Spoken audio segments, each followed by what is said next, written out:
Technical education and research YouTube channel में मिली कर अॼु असां क्लास चौथों जो सबक़ छहों पढ़ंदासूं। मखदूम नूह रहमतुल्लाह।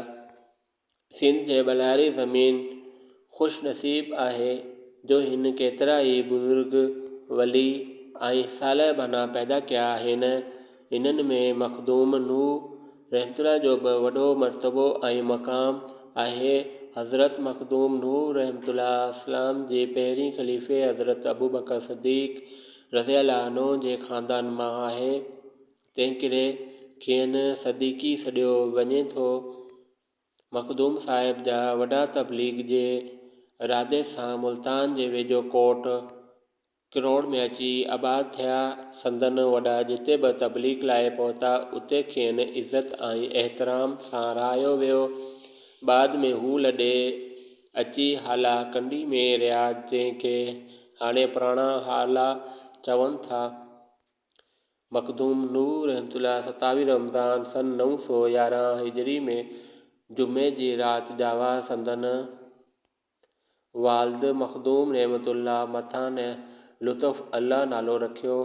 खेनि पोइ सरवर नूह बि सॾियो वियो। 7 वरह जी उमिरि में खेनि क़ुरान शरीफ़ पढ़ण लाइ विहारियो वियो।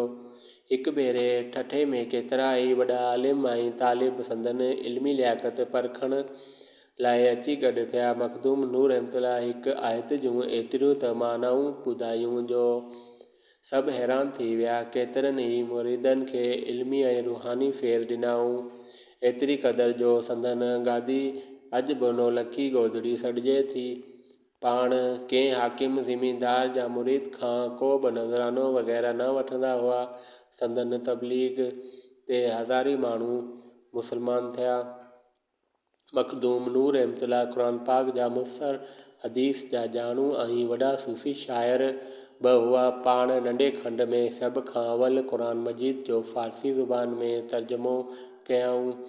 संदन तर्जुमे जी ज़ुबान सादी ऐं आम फ़हम आहे।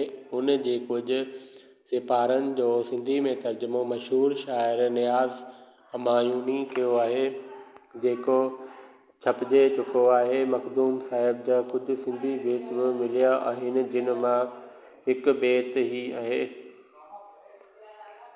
पई जा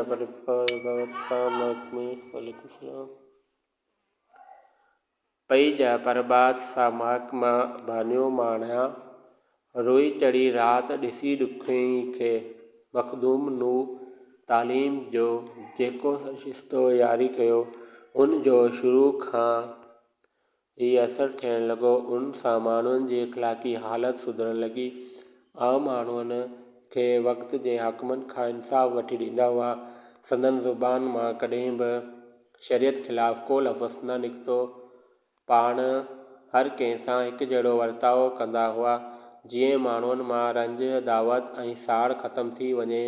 पंहिंजनि मुरीदनि दोस्त सॾींदा हुआ। सरवर काइनात जी सुन्नत ते हली माण्हुनि खे फैज़ आम ॾिनाऊं। संदन जमात खे सरवरी जमात सॾिजे थो। 27 ज़ुल्क़अदा 997 ईस्वी में संदन रहलत थी। संदन जनाज़े में लखी मुरीदनि ऐं अक़ीदतमंदनि शिरकत कई। संदन आख़िरी आरामगाह हाला नवां में आहे।